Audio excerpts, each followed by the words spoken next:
by Jayla Lassiter, and then Riley Boone. This is the contact that I'm talking about. It's an ugly swing, but she just sprays the field so well. And setting the table here for the rookie, Jackie Liss, who has a very hot bat. 4-game hitting streak for Jackie Liss. We've been following her around. Saw her over the weekend playing a home game against Portland in Round Rock, Texas. She was swinging a hot bat, and because of that, she is now hitting in the 3 spot for Texas. Yesterday's game, 2 for 3 with a double, Jackie Liss.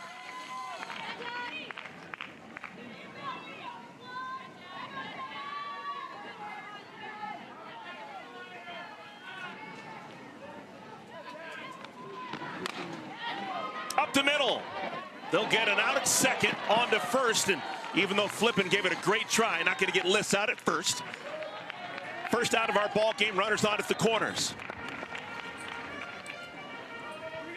Good first out defensively for Utah, but a productive out, moving Jayla Lassiter over to third base, 60 feet away from the game's first run. And that was a nice, nifty little flip from Savannah Jaquish, who just started at second base yesterday for the first time in what we think is like her professional and collegiate career. Aaliyah Binford likes to swing first pitch, and she takes. Oh. That may be the first time I've seen Binford all season long take the first pitch, and it's a strike.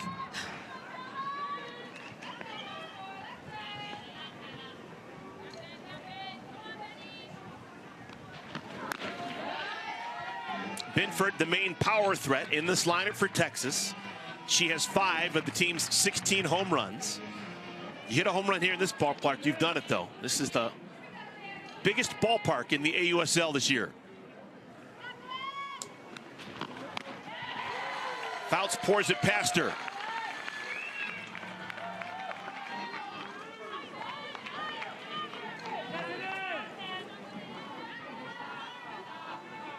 Fouts dreaming about a strikeout.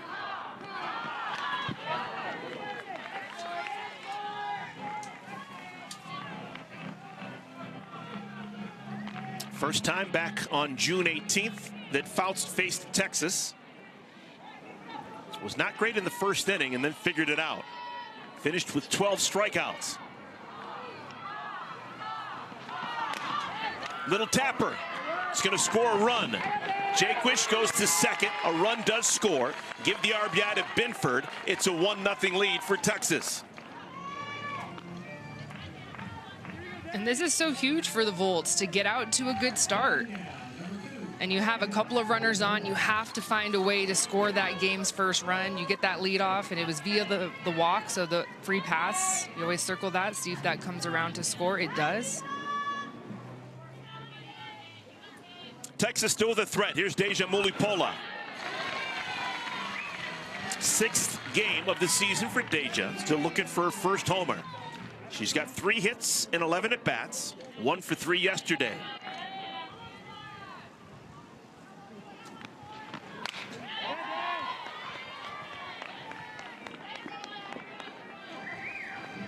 Couldn't ask for a better day here in Salt Lake City. Just beautiful. I know, I don't really want to leave. Walking around before this game, I was like, this is pretty nice. I can stay here for a bit.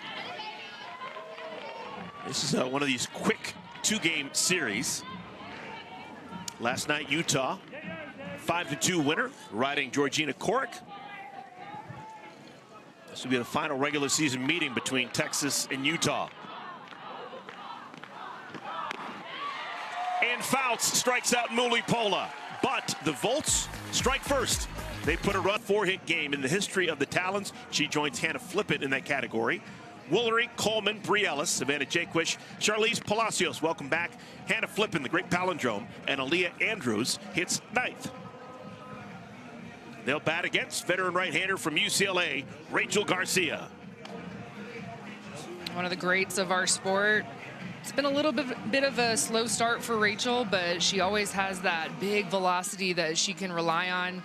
You'll see her light up that radar, very similar to what we're seeing from Montana Fouts, where it's going to be 70 miles an hour every other pitch.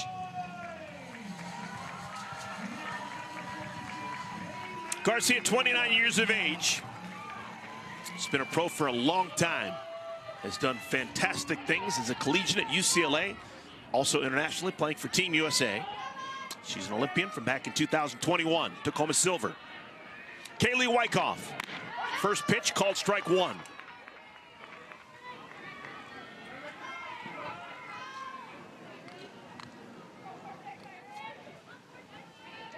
Wyckoff 1 for 4 yesterday.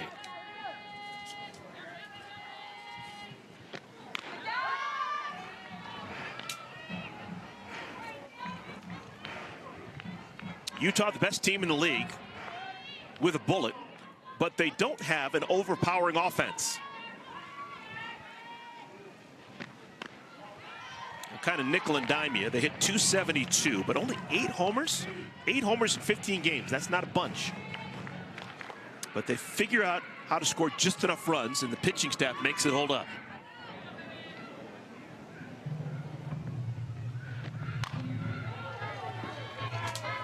Rachel's going to work that curveball, whether it's away to Wyckoff and it's a backdoor curve or going inside to lefties. She loves a curveball, but she'll throw it and spray it on both sides of the plate. And then, of course, the rise ball. So everything is, the majority of her arsenal is going to be upspin. Backhanded by the shortstop. McLean can't make it stick in the glove. And first base runner is aboard for Utah. Okay, we got a runner on at first. Nobody out. Let's check in with Sydney Supley. Sydney. Eric, Rachel Garcia told me she was itching to play in this stadium. Utah is a place she has had some of her best softball memories when she looks back on her college days at UCLA and playing in the Pac-12. She even played here on her 21st birthday, where she went 4 for 4, and she said, I think I even hit a home run. So hoping to carry that over to tonight. Thank you, Sydney. A mistake is made by Sierra Romero. Sierra was thinking double play. At least they're going to get the lead runner at second, but the play's not made. So runners on at first and at second with nobody out. Yeah, so right away, Rachel, you can tell the priority is to keep the ball on the ground, gets 2 ground balls that potentially could have been 2 outs. Instead, for Utah, this is matching what Texas did to open up this game. Drilled an error on Romero. Here's Jordan Woolery looking for her first professional homer. Woolery just finished off a college season at UCLA, where she hit 36 spring homers, but hasn't homered in 35 pro at-bats.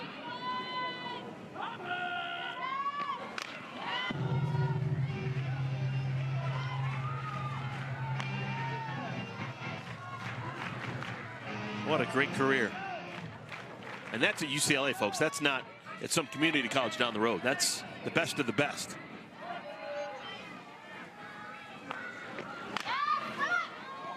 Yeah, I always think about that when you hear of a Megan Grant that's beating, or I guess taking over the record from a Stacey Newman or a Jordan Woolery that is top 5 in all of these offensive categories. It's like, yeah, you think they would be at this level, be that good, but you think about the program that UCLA is and how many amazing players. You're talking about Mount Rushmore type of players coming from that program, and what Jordan Woolery and Megan Grant both did this season. I mean, we'll be talking about it for years. 3-time All-American, Softball America Player of the Year. Just a fantastic season, finishing up as a Bruin.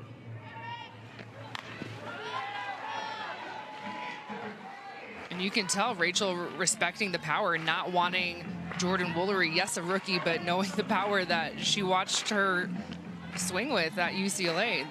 A couple of alums here going at it, but Rachel has been working that inner half tight with that backdoor curve.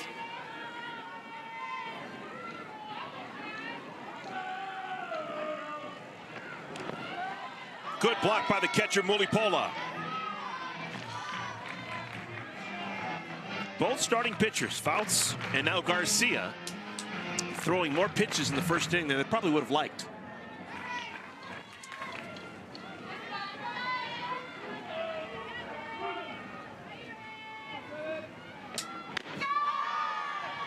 Great take.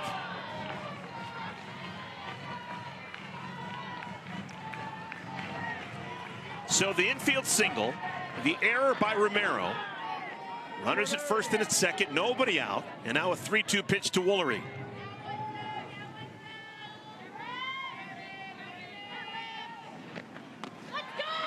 Bases loaded, nobody out for Utah. That was one heck of an AB. Saw a lot of foul balls. Saw the off speed. Saw a drop ball.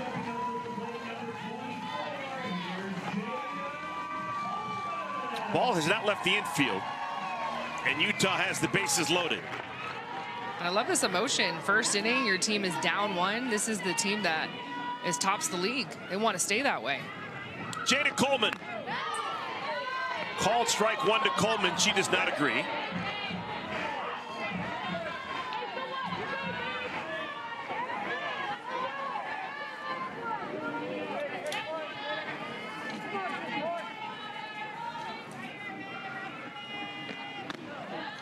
Coleman, like Woolery in front of her, looking for her first homer. 6 hits and 16 at-bats on the year. Batting average of .375. With the bases loaded, 6 for 17, the Talons are.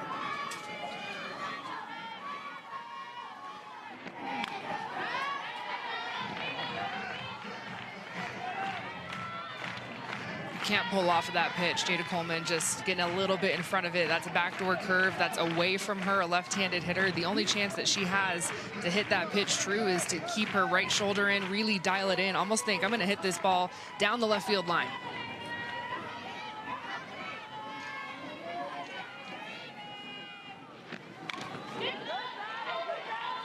Garcia does not have her put-away pitch right now.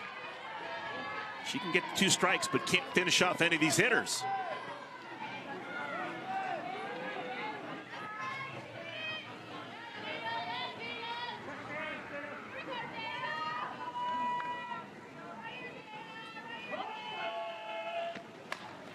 Softly, Garcia's plays in front of her. They get the out there, safe at first.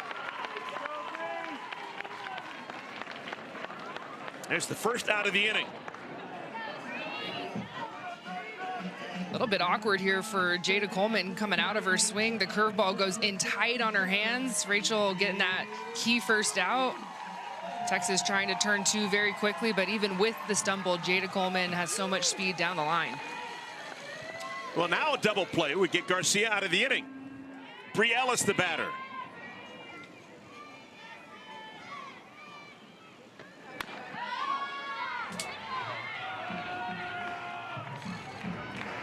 Ellis coming off a real good game yesterday. Had 2 hits and a walk. And now a meeting in the circle. Head coach Ricky Woodard is going to go talk to not only Garcia and Mulipola, but the entire infield.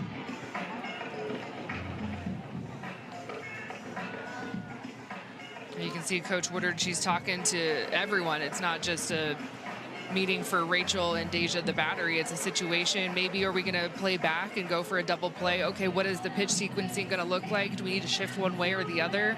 Bree Ellis is kind of known for her pull power, but we did see her go down the right side of the field for a double yesterday very well. So this is a hitter that is seeing the ball as good as anyone.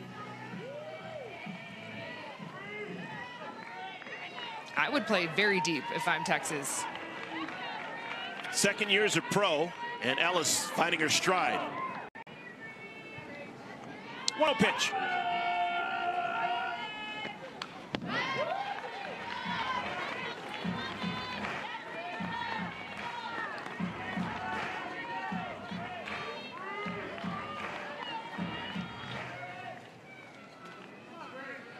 If I'm Ali Carta, I'm going behind first base. I'm backing up even more.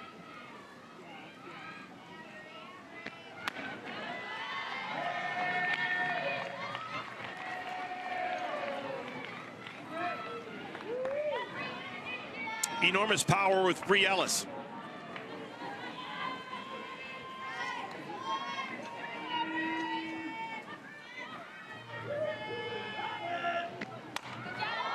Well foul.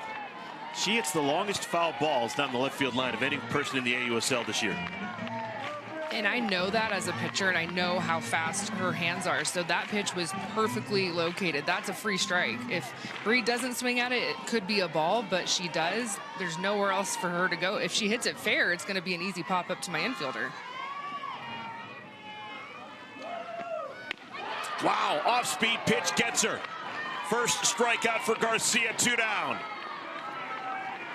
mean, that's exactly how you do it. You have a power hitter at the plate. You neutralize her with the backdoor curve in tight on the hands. You get the free strike for a big foul ball. And what's coming next? Low and slow.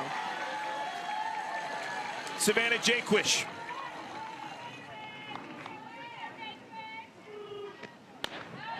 Inning should be over. Remember, there was an error committed by Sierra Romero. Ball is still not left the infield for Utah. They've got the bases loaded. 2 outs now. And that hit something. Hit the bat. It's a foul ball.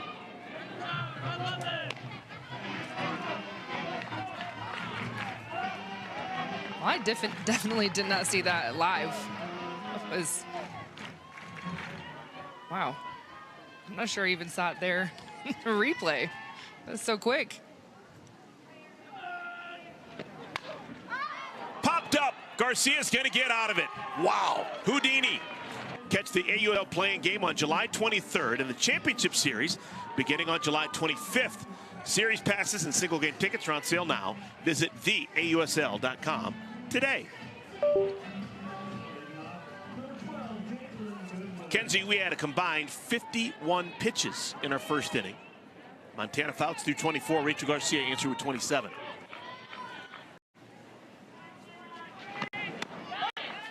As a pitcher, this is where you start to settle in. The nerves are always so high in inning one. Your adrenaline, like there's so much going on in that first inning.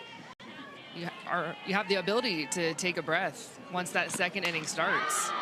Hannah Flippin, close to perfect defensively. 1 down.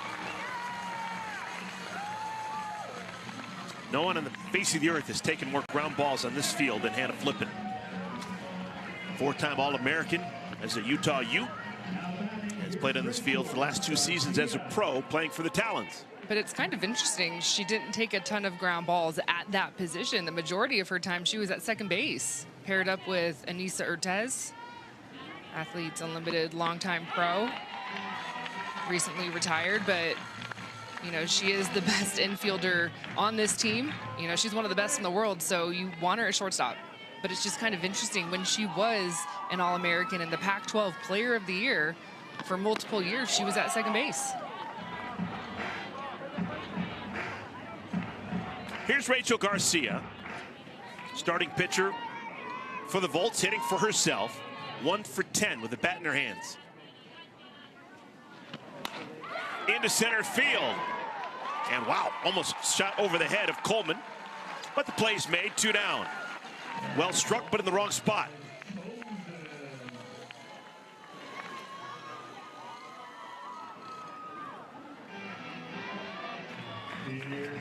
All right, so Montana Fouts walked the first batter of the game and then gave up a single to Riley Boone. She's now retired 5 in a row. Here's Sierra Romero.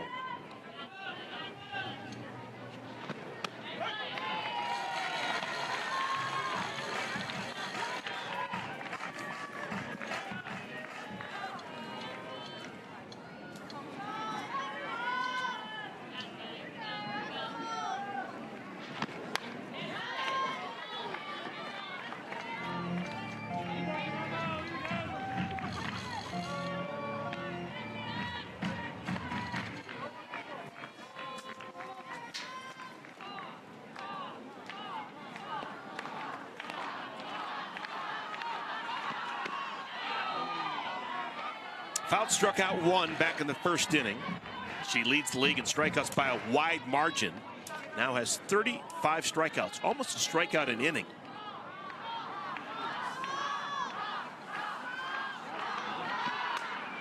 On the ground, Jaquish. Oh, that's a tough backhand. Savannah USL defensively behind the plate and also a potent bat.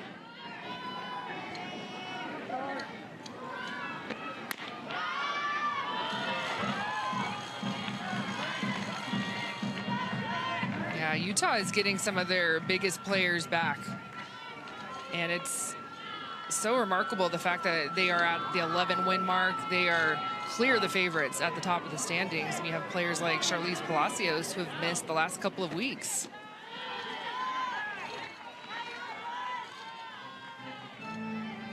Now Garcia got herself into trouble in the first inning. The bases were loaded with nobody out. She's able to get out of it. She surely does not want to walk the leadoff batter here in the second inning. She wants a chance to exhale a little bit. Palacios taking, and it's called strike.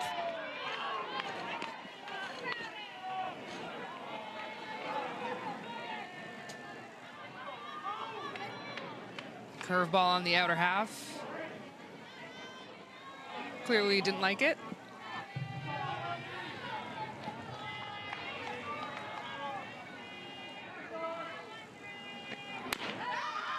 That one misses, and now it's Garcia's turn to be upset with Willie Lopez's call. Second walk for Garcia.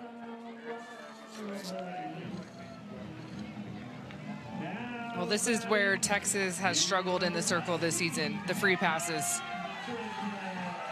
They average over 5 a game, 5 per 5 between hit by pitches and walks. It just has not been their strength. Obviously, you don't want to have a walk started inning, especially when you're facing a player that is having her first at bat in quite a while. Charlize Palacios, yes, we know her caliber, an All-American, such a powerful bat, but Rachel Garcia, to me as a pitcher, I'm like, I'm going right at this hitter. She might be a little cold off the bench. 1 ball, 1 strike. Hannah Flippin is the batter. The great palindrome, Hannah. Native of San Diego, but has so much support here in Salt Lake City, where she played college ball. Popped up. Who wants it? Romero makes the play.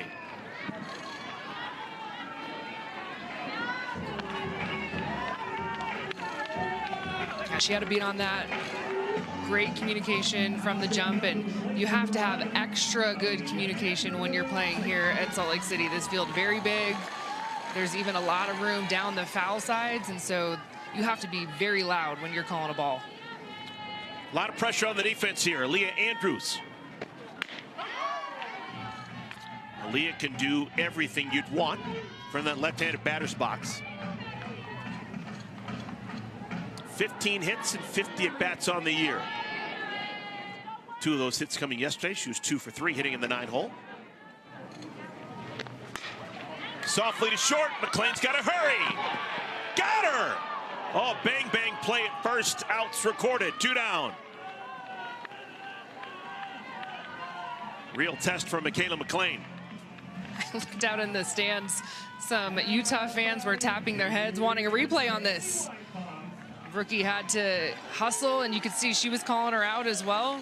Leah Andrews trying to have that final stride.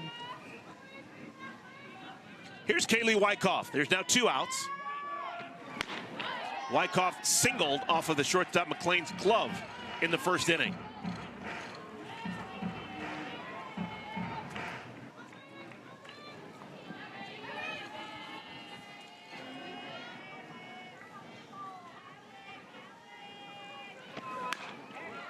Down the left field line, that is foul.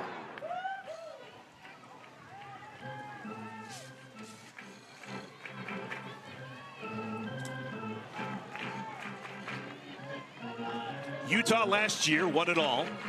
They were the regular season champions, going 18-6, and then won the championship series.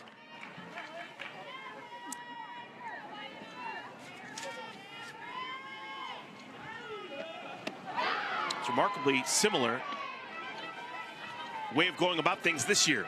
Pitching, defense. She doesn't seem to have much fear of Montana Fouts right now. I mean, she took a hack on that first pitch. Kinsey, I want to go back to that conversation when Fouts was asked, what's your favorite pitch? She said, strike 3. Don't most pitchers have a pitch that is their go-to pitch, like a drop ball or a rise ball or screw or change? She didn't seem to favor anything.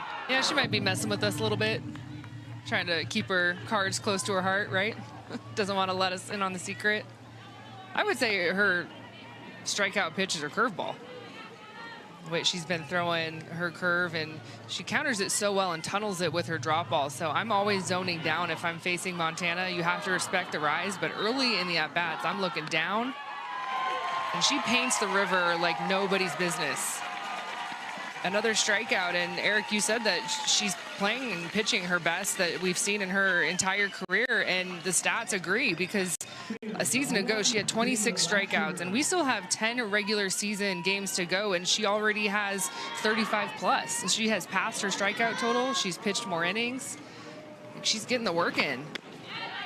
First time through the order, she strikes out a pair. Since that trouble in the first inning, she has now retired 7 in a row. Here's Jayla Lassiter.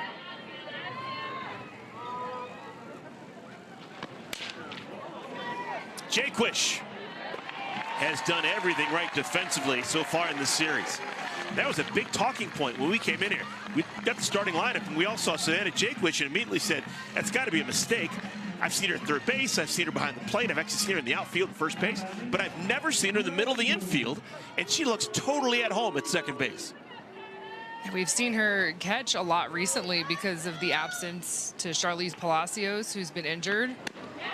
And so now that Charlize Palacios is back, and we saw Savannah at second base even with Sarah Gordon behind the dish. So just Coach Cindy Ball-Malone trying to find the best pieces and keep everybody in the best spot, but you have to have her bat in the lineup. So where can we find you a spot? How about second base?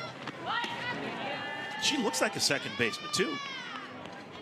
She understands where she's supposed to be. She was just darting over to cover first, thinking that maybe Boone was going to lay down a bunt. Well, what a luxury that Savannah Jaquish has spent her entire career as a catcher. So the catchers, I mean, they understand the game as well as anyone. And then at third base and at first base. And so those are her main 3 spots. Popped up. It's going to be an easy 1-2-3 inning for Fouts. So Fouts has now retired. It's so funny to me that you say that, because I watched and I called Coach Ball-Malone's squad UCF in a super regional with UCLA, and she loved to use the staff at UCF. I mean, she would use all 9 of her pitchers if she wanted to. Golfed into the gap. Alchin can really run on her way to second. She'll stop there. That is the 3rd consecutive innings that the Talons have had the leadoff batter aboard. I mean, this bat is so hot, and that is a pitcher's pitch. This is not a hitter's spot. This is a pitch that Jalen Alchin, she has to go earn, goes down to get it low and in, drops her barrel. And how about Jayla Lassiter? She cut that ball down. If she did not cut that ball before it gets to the wall, I tell you what, that's another triple for Jalen with her speed. Runner in scoring position, nobody out, Jordan Woolery. Woolery may have the advantage here. Just thinking back to that first time at the plate against Garcia. Remember, she saw so many pitches and eventually worked her way on with a walk. She was very familiar early in the game with Garcia.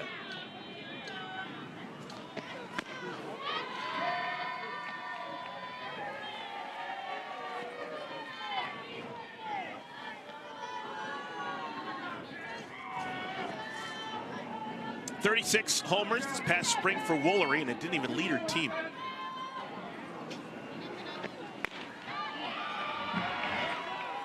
Ooh, just a little low. Rachel wanted that one bad, but 3-0 count. It's time to go. Let's see if Jordan gets a pitch here. Talons trying to come through for the first time tonight. 3-1. Looked like Woolery was taking the entire way.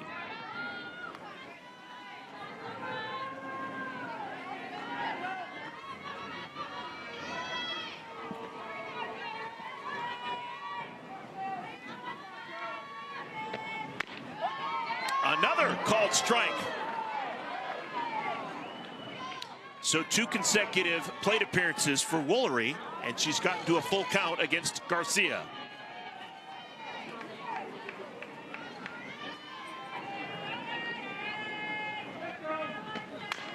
Softly to third. Liss makes the play. Alchin takes an extra base. So runner on at third now with 1 out. That's a good job by Rachel Garcia.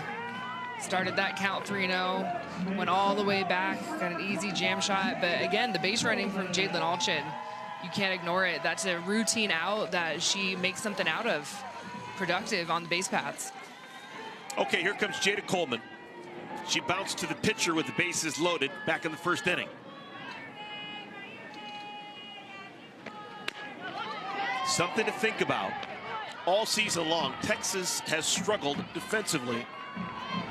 They've now made 20 errors as a team.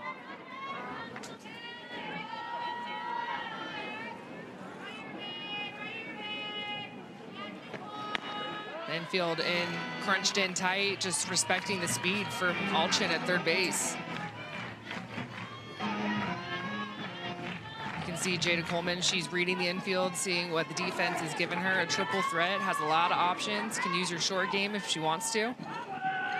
1-1. Way out in front.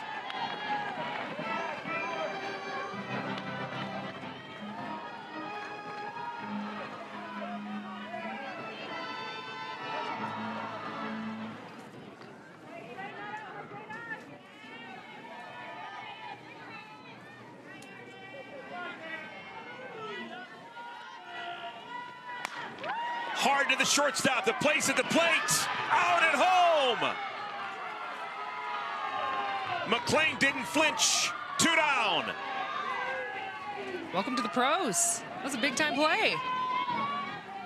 Michaela McLean, she gets the start at shortstop. It's a one-hopper to her. The plays in front of her. Deja Molipola laying down the tag. And we've talked about the speed.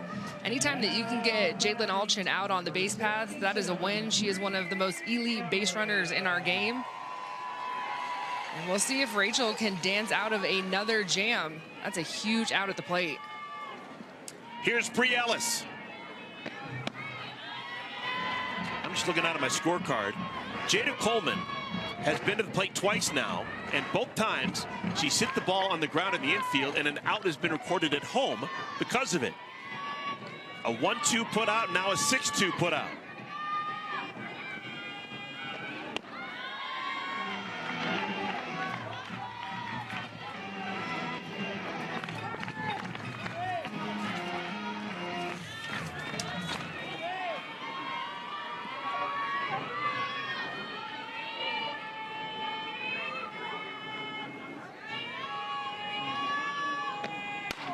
Smacked high and deep to right center. Gone! A homer for Ellis!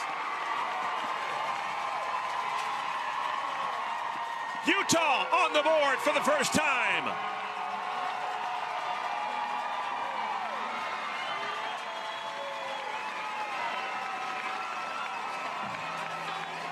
That's some strength going opposite field. Well, the Bree bomb is back. She was missing in action for a little bit, but this series back in the lineup with a bang. And this is a hitter's count, 2-0, and she sits on a changeup. And Eric, the power that Bree Ellis has to hit that ball out of this ballpark, it's a far park. There's deep fences. That's a changeup that she willed out of here. Welcome back, Bree. First homer since June 11th. And that is huge.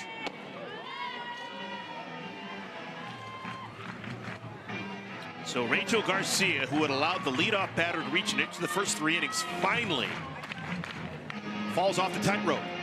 She had danced in and out of trouble for the first 2 innings, but finally it catches up to her in the third.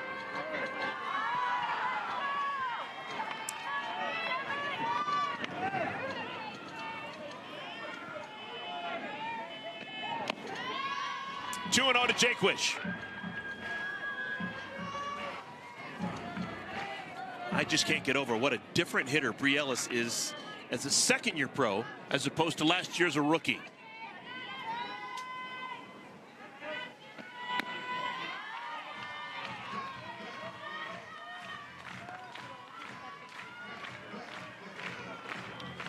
She's a great example for maybe any rookies out there in this class that maybe mentally don't feel like they're playing their best ball. I would look to Bree Ellis and be like, okay, I can bounce back.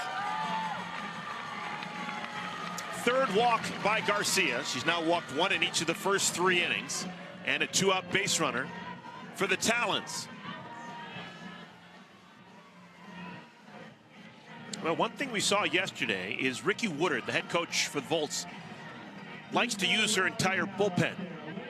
So you wonder how long the leash will be with Rachel Garcia, who's getting close to making it through the lineup for a second time. Yeah, yesterday it was clear the strategy was not to let Utah have repeat at-bats against their arms in the circle. We saw 4 different pitching changes, 3 different pitchers yesterday. Now, since the home run by Ellis, Garcia has not thrown a strike.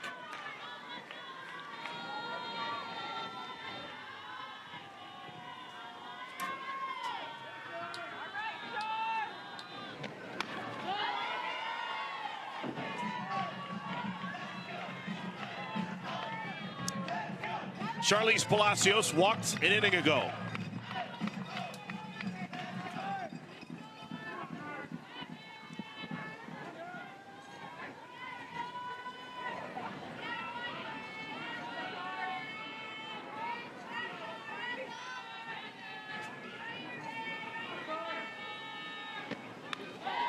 Gets away from Mulipola.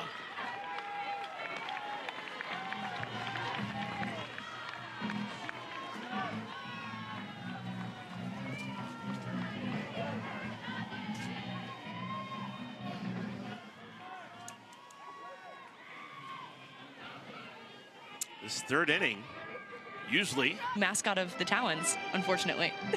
Hey, I just heard. Unfortunately, sorry. I just heard you. Mans. I just heard you talking about Tan, Montana. When you guys, with your pitching staff, you guys are so fun to watch. Is there enough commonality that you guys can critique each other's performances and help each other out? Or what does the situation work with that? I think the crazy thing about pitching is there's so many different ways to do it successfully. And if you look at our staff, that's going to be a great example of that. Good job, Wick. And you're going to see 5 different types of pitching styles whenever you come out of that bullpen. So many things do go correctly together, and so many things change a lot. So much about pitching is just mentality. We talked about the ability to hit freely. Pitching freely goes hand in hand with that. So much of what we talk about in the bullpen might not be mechanical changes because each of us do something slightly different, but it may be feel, it may be about how we see each other and what we look for in one another. And Montana is just one of the best to ever do it. So anytime I get to pick her brain on pitching, whether it's mentality or physicality, I love to do it. So you guys continue to make each other better, and iron sharpens iron. But I want to ask about the complete games, because you guys are just ridiculous. What is this about, where it's like, I get the start, I have to finish it? Are you guys joking about it? Because the complete games have been so good. I think at the end of the day, we're always just chasing one out. The great thing about pitching is that no matter what, you get another opportunity to do it. I don't think we can talk about the complete games without talking about Charlize behind the plate. She's returning today, which is amazing for us. We've had her in the dugout calling the games and calling the pitches and working the sequences, and she's such a great mind, but having her back behind the plate is so important to us. Obviously, Sarah Gordon brought so much to the team in being able to fill in that position. But I want to say those complete games, it's all you're doing is chasing 21 outs. The first team that can get to 21 outs is usually the team that wins, and Charlize Palacios behind the dish being able to call pitches has been a huge part of that. So any single time I get an out, I can't talk about me getting an out without talking about her getting an out. I love it. You got to give some love to your catchers, always, as a pitcher. I do want to ask you quickly, you went to the MLB Awards this offseason. You were the pitcher of the year last season, and can you just tell our viewers about that experience and what that was like? That was amazing. Obviously, MLB getting the opportunity to fly us out to Las Vegas, that's just the place to be, obviously, on the West Coast. That's amazing. One of the few times I've even been able to go to it. And it was just incredible. So professionally run. It was a great opportunity and a great experience. We got to not only be on one of the largest stages that we have with some of the largest athletes that we have. We're taking photos with Juan Soto, you know, getting some of these, you know, these amazing athletes that we've looked up to for a long time on the other side of the sport, coming to us and being like, my daughter plays softball, or my daughter watches and she's obsessed with you guys. She loves the sport. I'm falling in love with the sport, as kind of a break off from baseball, acknowledging that it's not the same sport, it's a different sport, but we have enough commonality that we can share these experiences across generational gaps, across sport gaps. I'm always a huge advocate that sport is the greatest unifier that we have. And so being an advocate for not only my team, the Talons, but also our sport and what we kind of represent to the greater good and the greater collective and the population was incredible. I got to be there with Jenny Finch, who has been an advocate for our sport for decades. I grew up watching her play and seeing her speak about the sport and where she started and where we've come to. It was an incredible event, and I'm really, really hoping we get the opportunity to join them again next year. If not me, then I want it to be the next person behind me. I'm looking at one that might be the next pitcher of the year right now. But I can't speak highly enough of MLB and what they've done, allowing us to expand and create this league. Yes, Montana, PFP. Georgina, such a treat talking to you. Thank you so much. Thank you guys so much. This was wonderful. Excellent work. Like Tony Gwynn, Hannah Flippen plays the game with joy, panache, and flat-out ability. She is one of the most skilled players in the AUSL.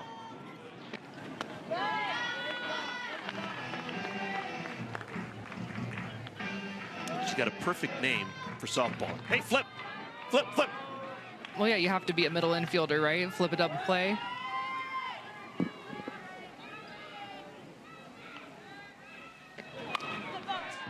I've been watching her for close to 10 years, and she's always had just a small space between her hands when she holds that bat.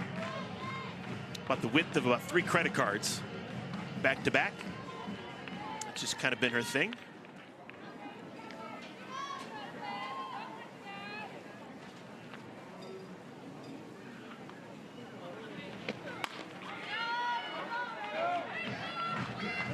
She turned on that 70-mile-an-hour rise ball in tight on her hands. Trying to stay alive here with 2 strikes. That's tough to do. We've seen a lot of right-handed hitters against Rachel in this ball game just jam up on that pitch. Garcia has allowed the leadoff batter reach in each of the first 3 innings. And the trend continues. Half swing single to center field for Flippen. She's aboard to lead off the 4th inning. Let's check in with Sydney. Thanks, Eric. I had the honor of getting glammed up by Michaela Edenfield before this game. Let me tell you, her makeup probably weighs 15 pounds of her carry-on. I think the best part is her masterpiece is not just what she puts on the eye, but the way that she uses makeup starting in her childhood to gain confidence. Now, it started a movement throughout the entire softball community where she has young players and even mothers coming up to her saying, because of the way you so boldly express yourself, I now have the courage to wear the big makeup, the bold outfits, and to show my true personality. So Michaela Edenfield's impact stretches far beyond just the softball field, Eric. Thank you, Sydney. You know, some people wait to see what the lineup is going to be. I wait to see what her look is going to be because she is not a repeater. She is always coming up with something new and original, and I highly encourage everyone to go follow her on her socials. She'll post her looks every single game day, and just the amount of commitment and time it takes to, you know, do your makeup. It's incredible and just so artistic, and it just speaks to how talented these women are. You know, it's visible with Michaela through her art on her face, literally, but you know, these women are so multidimensional, and it's fun to see that look continue to grow as a professional.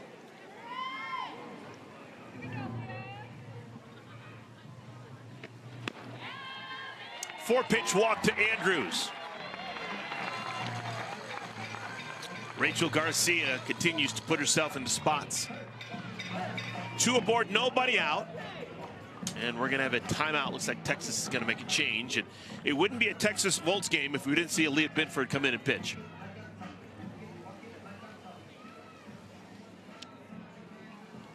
So Garcia will leave. She'll be replaced by Aaliyah Binfield.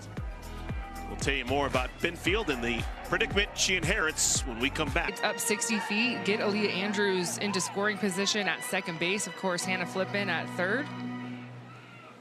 And Ricky Woodard wants a conversation. Is there a chance that Wyckoff was... Oh. They were upset about something that Wyckoff was doing in the left-handed batter's box. We play on 1-1.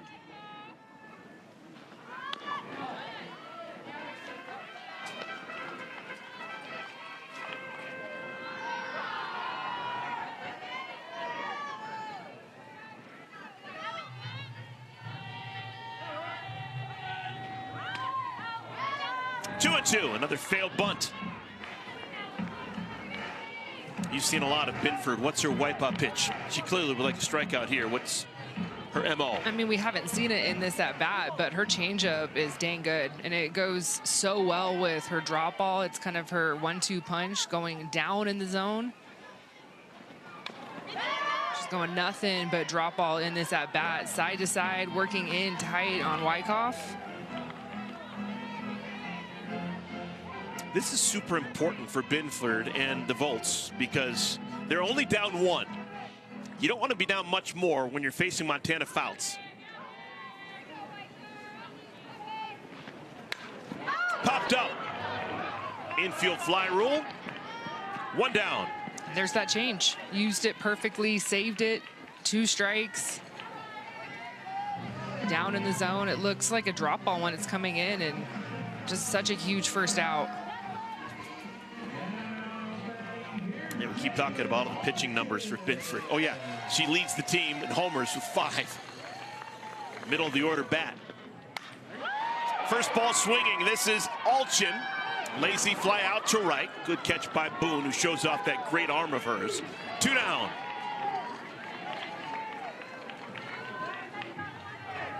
I didn't know Jalen Alchin could be retired.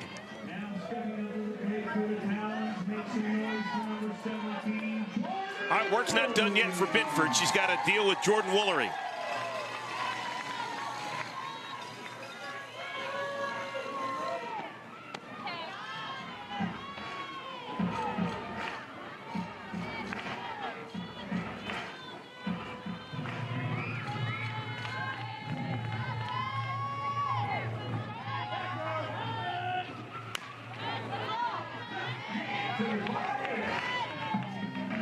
See her kind of talking to herself, wanting to make an in-at-bat adjustment, trying to stay through that drop ball a little bit more. Think right side. And of course, it was a complete game win. It's kind of her thing this year. 5 wins, 5 complete games. And you just know that once she gets in her rhythm, she's going to continue to get stronger and stronger as the game goes on. Well, you had the Riley Boone first inning hit, and then you had a fly ball out by Rachel Garcia in the 2nd inning. That's the only 2 times the ball has left the infield against Fouts.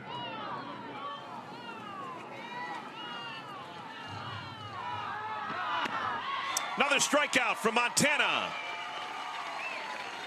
That's now 4 punch-outs. Yeah, getting that lead out, and you can see just the tail on her arm side, down and away, and a very uncomfortable swing from the rookie. Rachel Garcia still in the game. Called strike 1.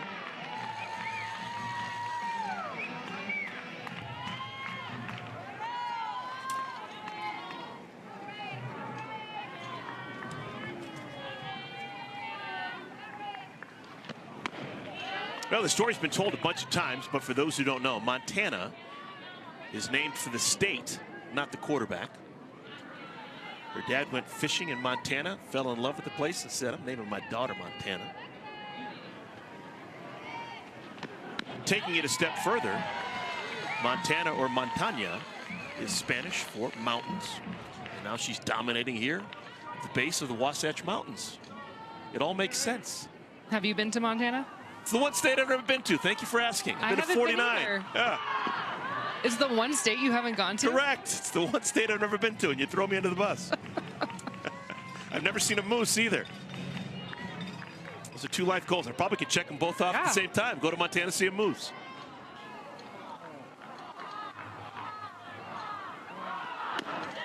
Well, between Montana Fouts and Montana vacations, because everyone is going there in the summer, that's the time to go. Apparently my TikTok, right? My TikTok is full of Montana vacations and Montana Fouts strikeouts. Another strikeout for Fouts.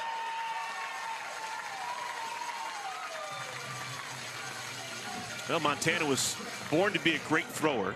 If you go to Canton, Ohio, and at the National Football Hall of Fame, there are 2 quarterbacks in the Hall of Fame, Joe Montana and Dan Fouts, some of the best throwers in the history of the National Football League, and she's got both of them covered in her first and her last name. Ooh. Typical Sierra Romero. I love it. Also 70 miles an hour as a rise ball. And Sierra thought she can get on top of it. I love the confidence of Sierra.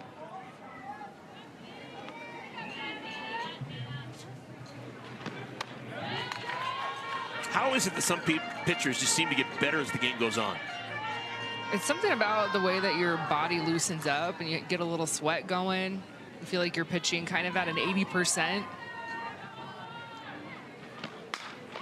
Off of Fouts' glove, that'll be a base hit. So Sierra Romero is aboard. Sierra's actually hit the ball hard twice. Finally has a hit to show for it.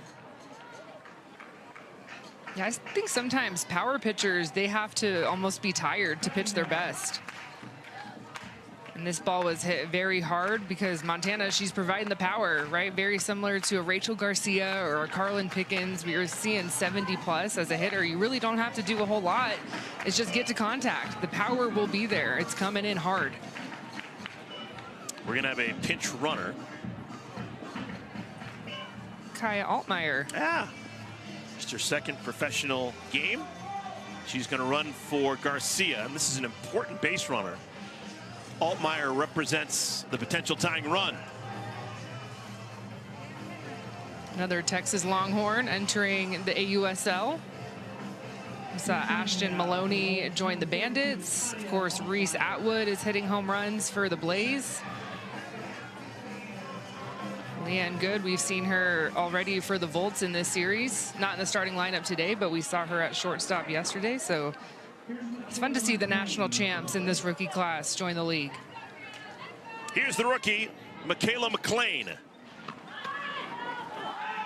Snap throw to first, and Altmaier's just back. McLean wasn't really thinking about bunting, right? She was trying to distract the catcher. Yeah, I don't think so. It could have been just a little decoy. I'm going to take this pitch regardless. Might as well do a little something with it.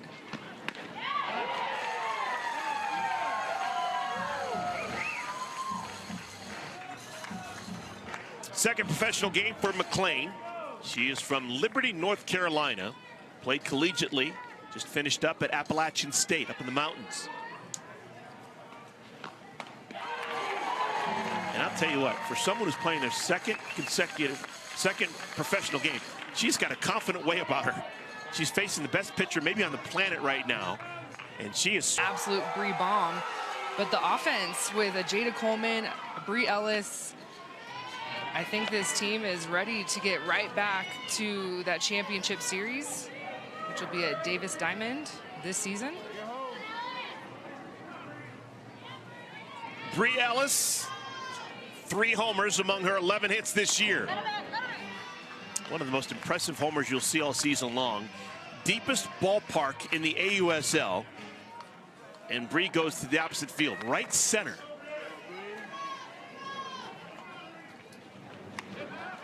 Ball gets away, and that is a gift. An extra 60 feet for Coleman. With the way that Montana Fouts is throwing, 1 extra run would be huge.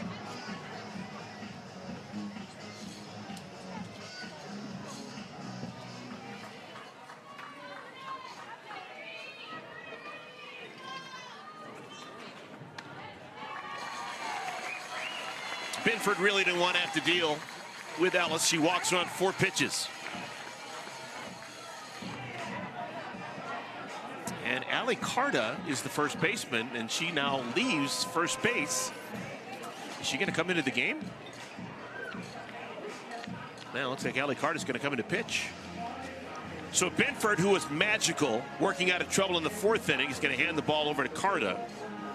We're going to keep it here. It's going to be the second consecutive game that we've seen Carta come on in relief of Binford. Carta came on to pitch the final 2 1/3 in yesterday's game.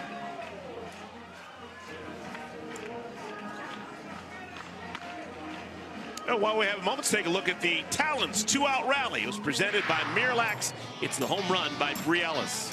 This was in the 3rd inning, and this is that home run that we're talking about. This is a hitter's count, a 2-0 count, a changeup that she has the power to get this ball out of the ballpark. There are not many hitters, I don't care any league, that can hit an off-speed pitch with the power that we just saw from Bri Ellis. And I'm loving this dugout camera, the celebration absolutely on, just such personality. She is looking so dialed in. That's the USA Softball Player of the Year that we know her to be. And that's what I'm saying about this team. They have the pitching. So when you have hitters like Jada Coleman back and healthy, she's been out. Bri Ellis back and healthy, she's been out. Charlize Palacios, first day back from the IR. Hannah Flippin, she missed a couple of games due to injury. They are peaking right on schedule. So Carter's done with her warm-up tosses. She inherits runners on at 1st and at 3rd. Nobody out. Texas already down by a run. They only got 6 more outs to play with. They want to stem the tide. It's going to be Savannah Jaquish. And we've got Palacios, Flippin, and Andrews if this inning continues.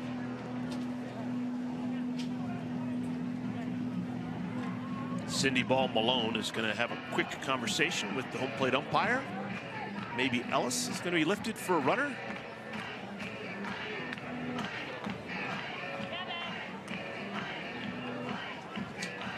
Ellis is heading towards that 3rd base dugout. Rachel Becker will replace her. The most important run is at 3rd. You want to get up to a 2-run advantage, but getting up 3 would be nice as well. And thinking towards that, Becker comes in to replace Ellis.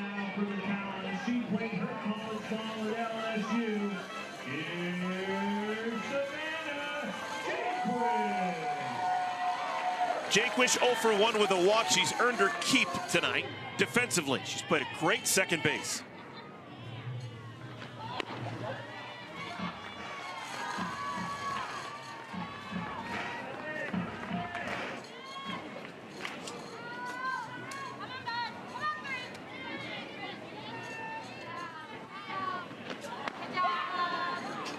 Carter's first strike.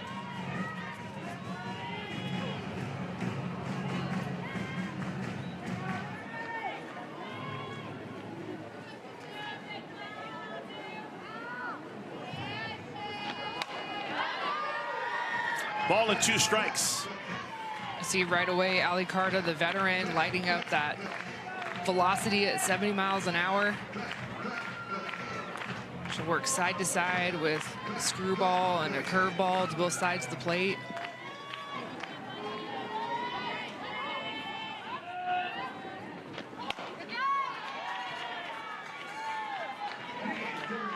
The runner at first, Becker, was actually off with that pitch. Becker heads back to 1st. I think if she had a straight steal, I don't think they'd throw down.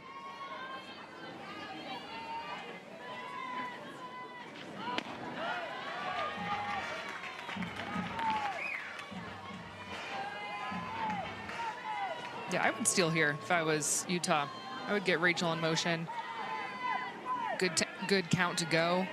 Get another runner into scoring position.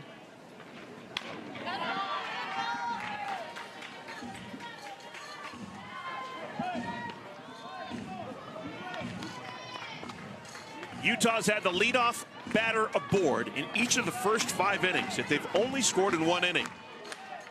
They have had a whole bunch of traffic, but not a lot of offense. Just 2 runs scored despite all the base runners. Wow, off-speed pitch of beauty. Jaquish strikes out. What a battle. And this is an off-speed curveball. You can see the spin that Ali Carta puts on this. It's tailing away, and it just kind of pulls the string. Jaquish way out in front. Here's Charlize Palacios, her return game. 0 for 1. She worked her way on for a walk in the 2nd inning and flied to center. That was against Rachel Garcia.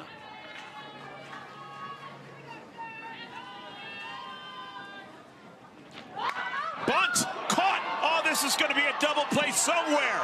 They could have had it. Oh, off the bag. Everyone's safe. And Binford has to pay attention. there could have been a double play at third if Liz could have gotten back to the bag, or at first if Binford had stayed on the bag.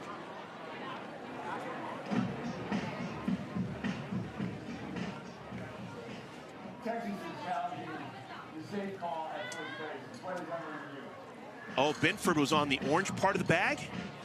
Well, you can see right there that first base umpire Mike Bartling saying that she was off the base. So, of course, Ali Cardo, she's trying to find an extra out somewhere. The feet were kind of getting tangled up, and you can see Rachel Becker, she's not even anywhere near the white base. Her foot was on top of Aaliyah Binford's foot. Well, she's back there. I trust Sierra Romero. On here. Well, so right there, Aaliyah Binford needs to turn and tag her. She needs to keep the ball on her. It looks like Becker did get there first, but she gets knocked around a little bit off of the white base, and she was standing on that orange base. And you're standing on that orange base, you have the ability to get tagged out. You're essentially off of first base. That orange base does not exist. It is not there. So the challenge by the Volts. They think this inning's over. No, I think she beats it. Oh, there's so much going on here.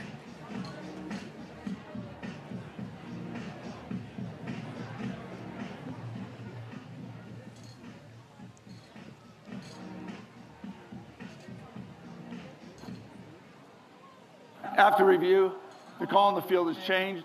The runner at first is out. That's Texas, one challenge. That's the third out of the inning. They have one remaining. So home run, but Jayla Lassiter, I love the fact she just puts her head down, goes all the way to third base. The throw comes in. It's way wide.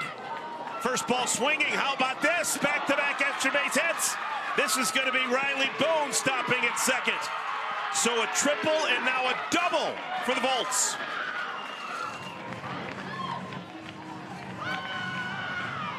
What's going on? Ooh, we have some early aggressive swings. Riley Boone and Jayla Lassiter both swinging on the first and then the second pitch of their at-bats. And look at the emotion. Texas needs this. It is a very lopsided series. Utah all-time has a record of 11-1 over Texas. I think this is strictly strategy. Sydney Ball Malone wants to give Montana Fouts every opportunity to get out of this. Well, just a regroup, a little breath, because Texas has come out and in two pitches really taken the hold of this game. Like, you can feel the momentum is all in that first base dugout. So Jackie Liss, one of the hottest hitters on the Volts, her job is to get Boone over to third.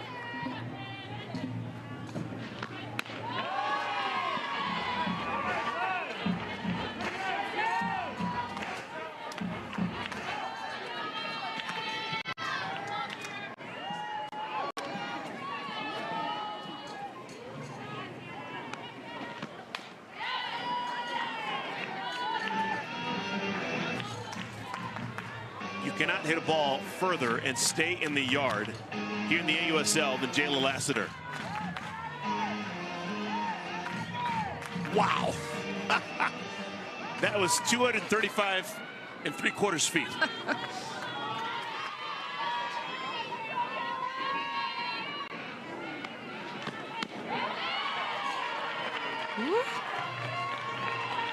A little low, maybe.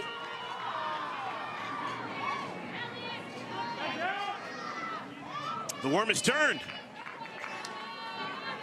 Third time through the order. Texas feeling good against Fouts.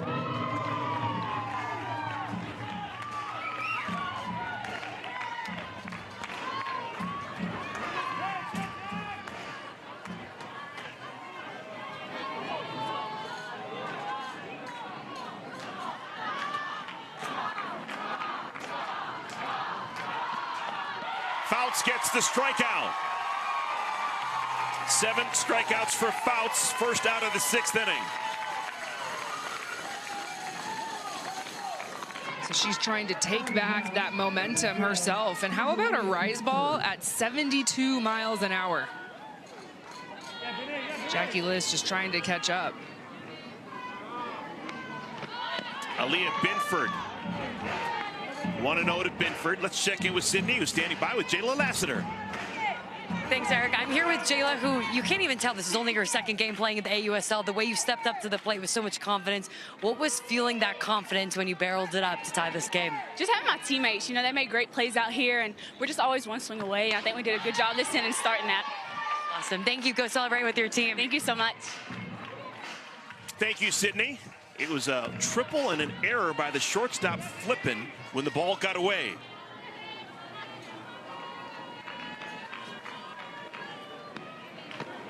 Binford drives this right side. Hit it well! It's off the wall! Binford on her way to second. A run will score. Binford will make it to third with a triple.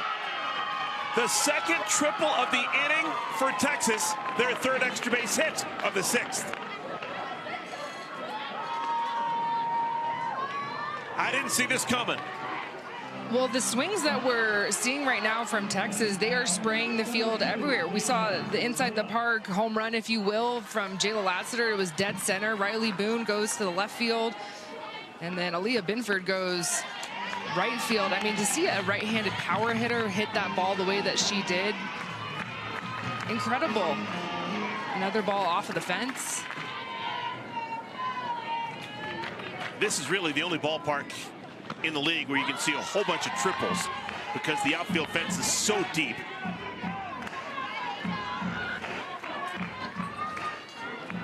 So for the second time today, Texas has a lead. Deja Mulipola, 2-0 count. This will drive in another run. Andrews makes the catch. Binford tags and scores. It's a 2-run lead for Texas. Great job by Mulipola. And every ball that has been put in play in this inning from Texas has been hard contact. Just needing to get this ball to the grass any way that Deja can, she does. And Aaliyah Binford can almost walk home.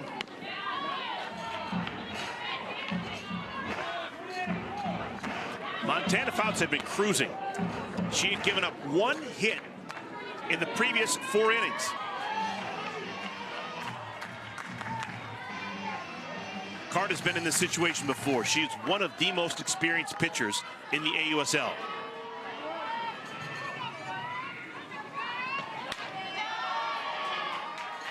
Yeah, if I'm Texas, this is who I want in the circle. I mean, this is your veteran, relatively fresh. Yes, she was playing in Japan, but the last time that these two teams faced off, Ali Carter was not in uniform for the Volts. So a different look for the Talons.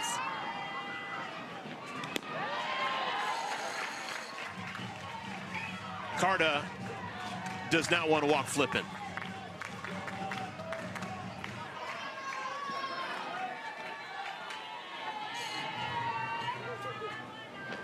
Oh my, great start for the Talons. The number 8 hitter, Hannah Flippin, is aboard with nobody out. Let's check in with Sydney.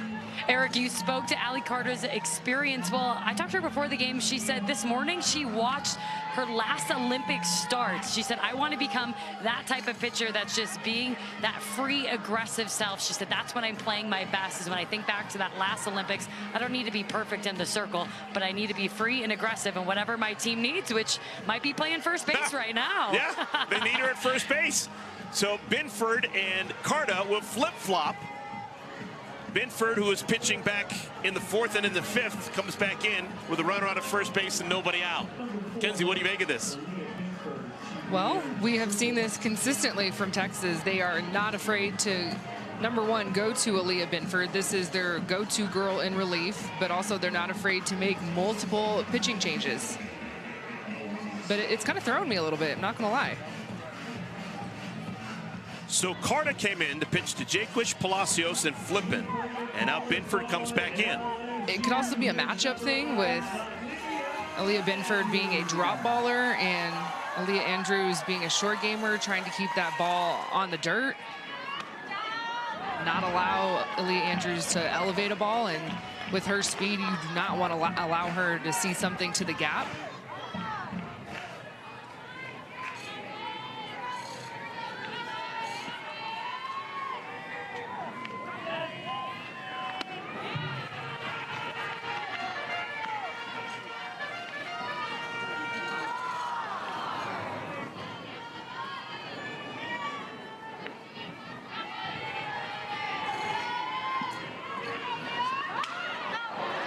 Ball and 2 strikes.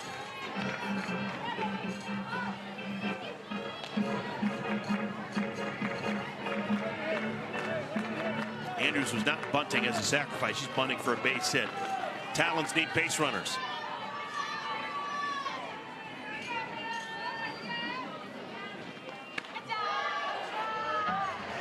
Two and 2. And now it's Binford's turn to fret a little bit. She does not want to walk Andrews.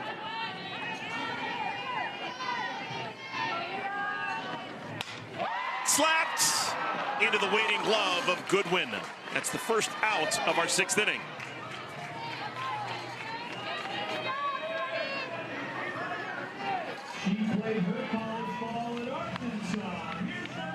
So we go back to the top of the order, and now we're going to see Kaylee Wyckoff, who has actually batted against Binford in today's game. She popped out to 3rd back in the 4th inning. Huge story in this game has been Utah's inability to hit with runners on. They have had multiple base runners in almost every inning. So far through the first 5 innings, they've left 8 runners on. Back in the 1st inning, they left the bases loaded. Yeah, the bases loaded and nobody out and didn't score. And on the flip side for Texas, it's been 1 hot inning.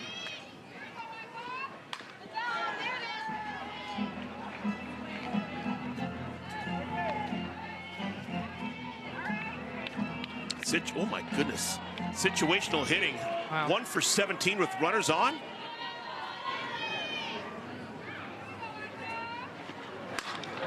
That'll make it through. Those numbers will change. Wyckoff is aboard.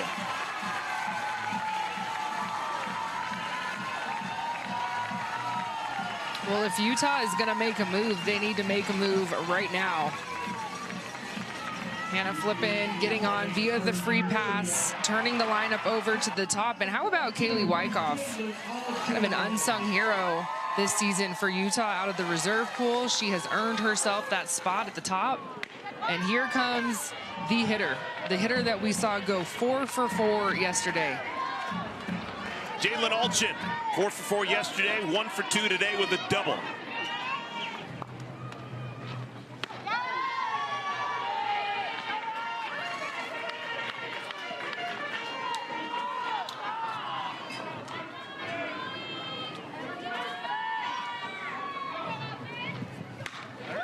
Binford knocks it down, won't be able to make a play.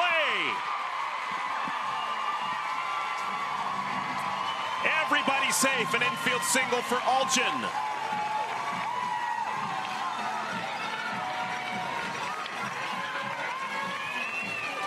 And they're going to switch pitchers again. Well, Jalen Alchin, you've got to give her credit. She just puts the bat on the ball. She always seems to have hard contact. You want the ball on the ground. Got a lot of speed on the bases. And right now for the Talons, it's past the bat. Let's get deep into our lineup. And for Texas, they're kind of playing that cat and mouse game. So Carter will come on with Jordan Woolery stepping to the plate. Because Carter's pitched in this inning, she will not be allowed to warm up. She's just going to throw it when she gets it. Woolery, one of the best power hitters in the history of college softball, has not homered as a pro.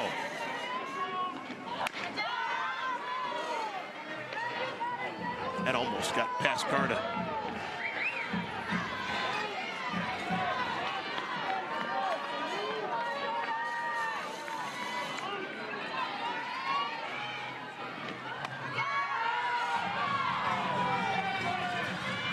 First base dugout not happy with that call.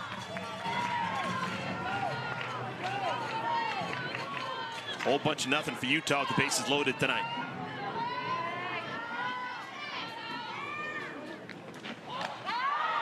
One and 2.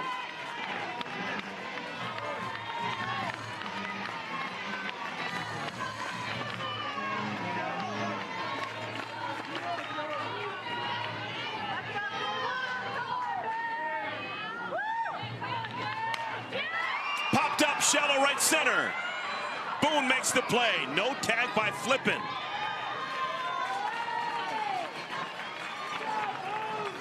Two down. Man, if Texas can dance out of this, the pitching changes, they've worked so far. That was a huge out, and now you have to deal with the number 4 spot, Jada Coleman. Her best hit in her last at bat. Second time today, Coleman's batted with the bases loaded.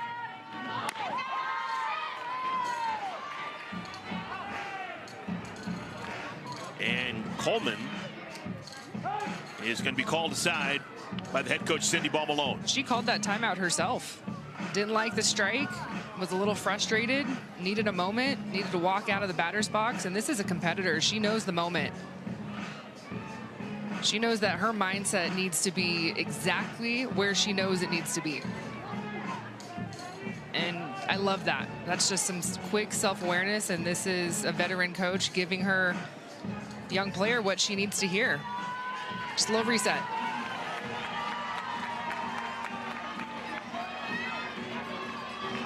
Two-run game.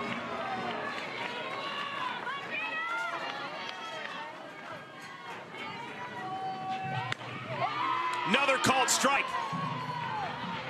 Oh, can Carter get out of this?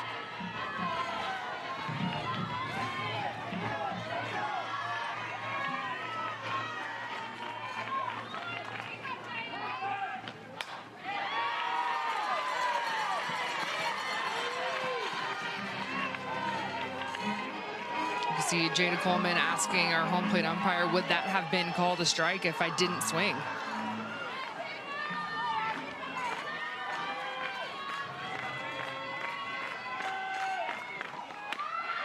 Oh my goodness. Carter wanted it.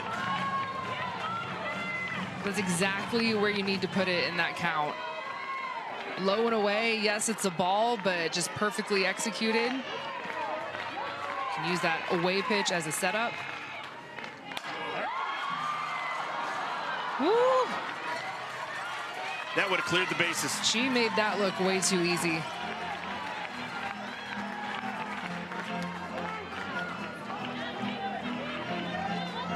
Well, Ali Carter started this at-bat getting back-to-back strikes on the inner half, and then the last 3 pitches have all been away.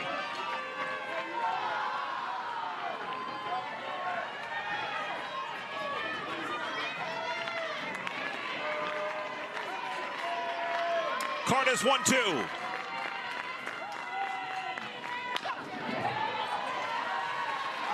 Coleman spoiled it. Carter went back inside. You try to get a hitter leaning away. See if that inside corner opens back up, and that's just Jada Coleman keeping this at-bat alive. Home plate umpire Willie Lopez needs some fresh softballs.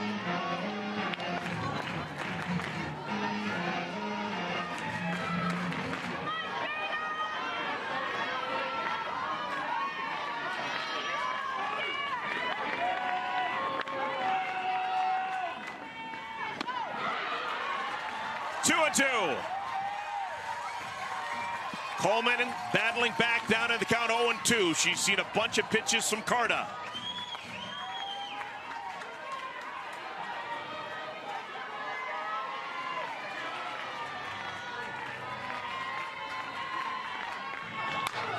Hammered! Gone! A homer! How good is Jada Coleman? You've got to be kidding me!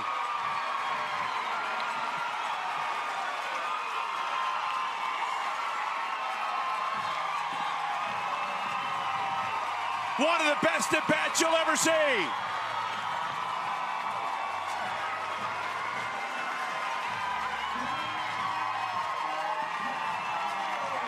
What can you say about this at-bat that we just saw from Jada Coleman?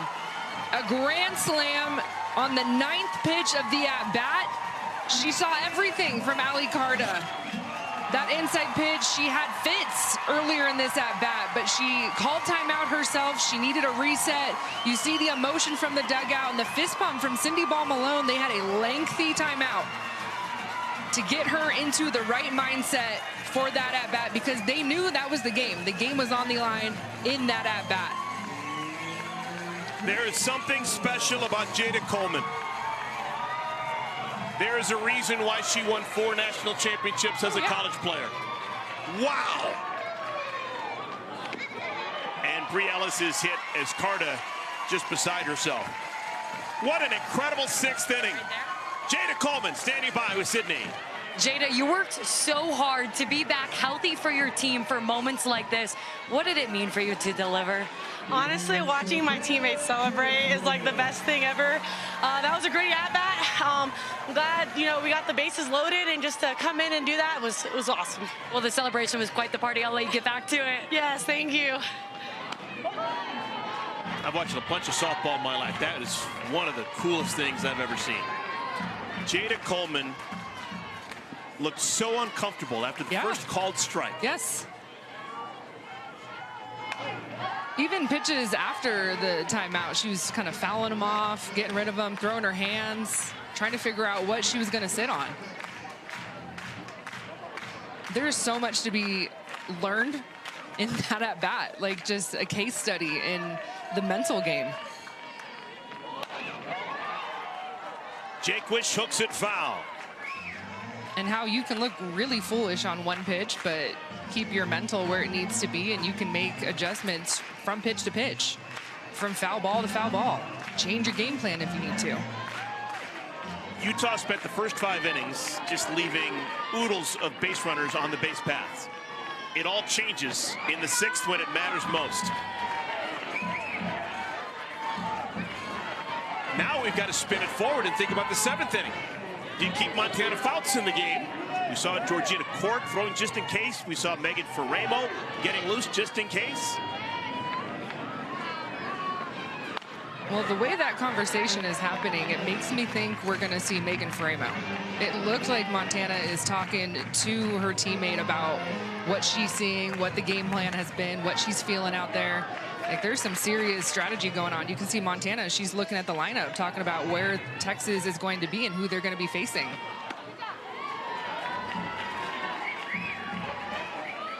Talk about great options to have. You can keep Fouts in there, go for a 6th consecutive complete game. You get Faremo, who's one of the best in the world. You get Georgina Cork, last year's Pitcher of the Year. Beat continues for the Talons. Jaquish, a single.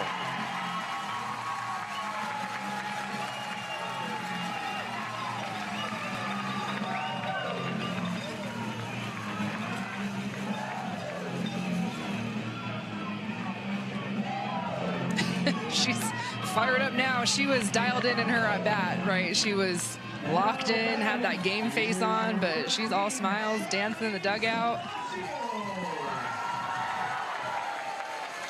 Here's Palacios, first game back. 0 for 2 with a walk. It's her second look at Carta.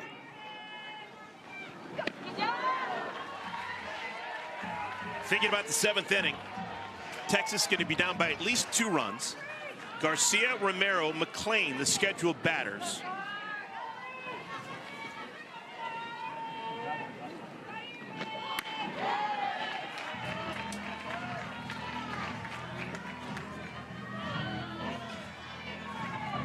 What would you do? Would you go Montana or would you go Megan? I'd actually go outside the box. I'd go Cork. Cork? I want to win this game. And I know for a fact that Cork's going to fill up the strike zone with quality pitches. Maybe academic now. Look at this. Palacios is going to score a pair. Double off the wall. Jaquish scores. The lead is now 8-4.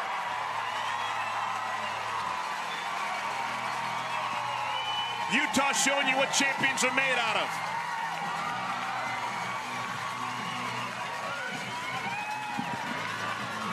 Well, in this game, we have seen Brie Ellis go yard. We've seen Jada Coleman go yard. And then now we're seeing Charlize Palacios 2 RBI double. And Eric, these are 3 bats that have not been in the lineup consistently. They have been injured. They have been out. Utah has had to fill the holes, fill the gaps, because they've been missing their All-Americans, their national champions, their players of the year. And I'm telling you, they are back. I'm not saying the Talons are back. The Talons have been there. They are atop the league. They have stayed atop the standings, but it's going to be hard for anyone in this league to catch this team the way that their pieces are now all back together. 6th inning hasn't been their strong suit this year, but it has been tonight. Sydney Ball Malone, her team, 6 runs, answering the 3-run 6th inning for Texas. And this is smart play. You're going to have a pinch runner coming on. Caroline Jacobson will come on. She's going to replace Palacios, who's going to be needed to catch the 7th inning. So Palacios will get at least a beat to get her breath back. Remember, we're playing at altitude before she has to catch the important 7th inning. Switch back to Aaliyah Binford. Binford began this inning in the circle. Actually, no, she didn't. Carter began it. Then we saw Binford. Then back to Carter. Yep. And now back to Binford. Yep.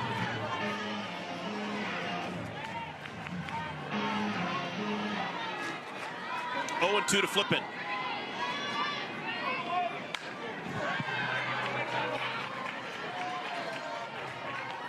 So, Kenzie, you put my feet to the fire, and then put your feet to the fire. Who pitches the 7th inning for Utah? Well, I'm just guessing on what I was seeing in the dugout because, you know, I've been in that spot. I've been in that dugout. That was a conversation between Montana and Megan about, like, I'm giving you the ball. This is what you're going to see. This is what our game plan was. Go take it. And Binford looks uncomfortable.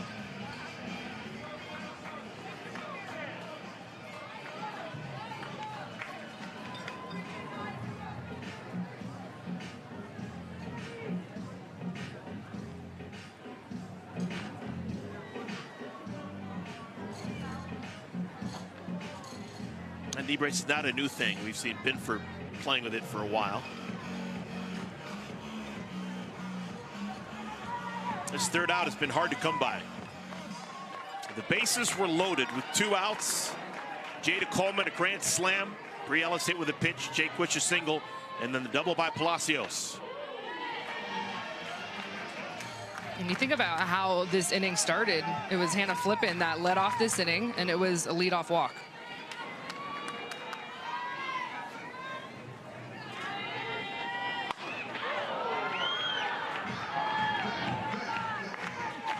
It would have been so easy for one of these Talon batters just to take the foot off the gas and say, you know, let's just get to the 7th. But man, when she gets an out, you feel it. Farimo's job is to throw strikes. She's protecting a 4-run lead. Rachel Garcia, Sierra Romero, Michaela McLean scheduled to bat. Similar to Montana, Megan's going to throw 70+. Curveball to both sides. Not afraid to go in tight on the hands. Also has a really good changeup she's very confident in.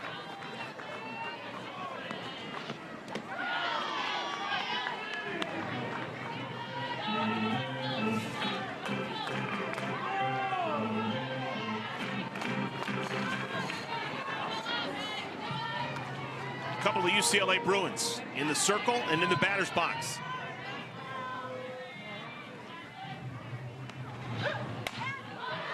Garcia swung at a pitch outside the strike zone. For the 2nd straight night, I have been so impressed with this crowd.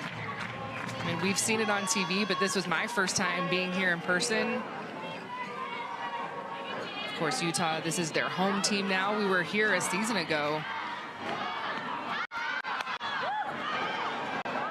That's fair ball. Garcia hit that off the end of the bat, stays fair. Leadoff batter aboard. Game has been super strange. Maybe something else bizarre is yet to happen. Who knows? Megan goes to that changeup, and Rachel just getting enough. Way out far in front, but end of the bat, a couple of inches fair. Volts have lost every game this year against the Talons. clearly do not want to be swept. They're playing their best softball here in the 6th and now the 7th, at least with the bat in their hands. Volts shot that. He gave it right back with 6 for Utah on the bottom of the 6th.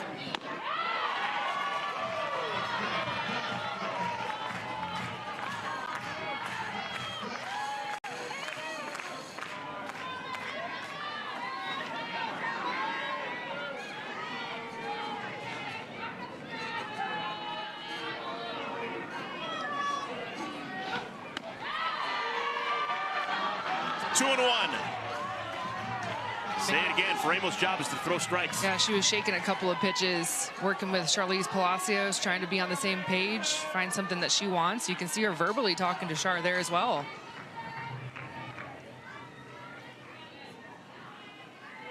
Charlize is calling the pitches. You see the pitch comm on her right knee.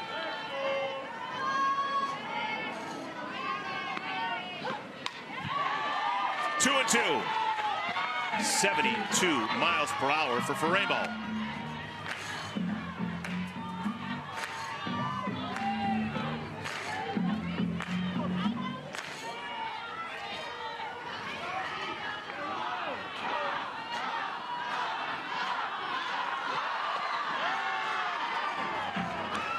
Great take.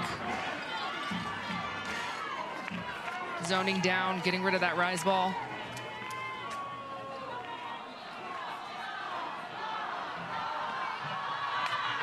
On the ground. Look at Jaquish. Are you kidding me? Double play! Savannah Jaquish is electric defensively.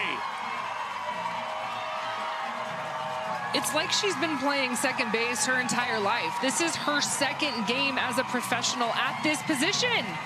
And of course, Hannah Flippen, we know what she is all about. This crowd is very familiar watching Hannah Flippen turn double plays here at Utah. But look at Savannah Jaquish. What, like it's hard? That is the second time today that Jaquish has turned in a fantastic play defensively on a ball hit by Sierra Romero. Sierra better try someone else. How do you possibly ever play Jaquish anywhere else? Now that I've seen this. Final hope for Texas is the rookie Michaela McLean, playing in her second professional game. She has struck out twice.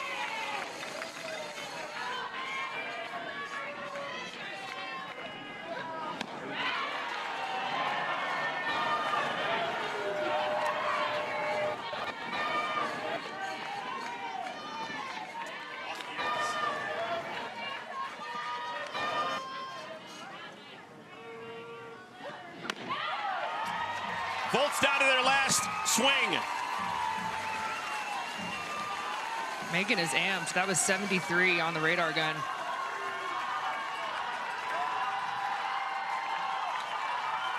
It's over. Megan Ferremo comes out and slams the door in the 7th inning, and Utah sweeps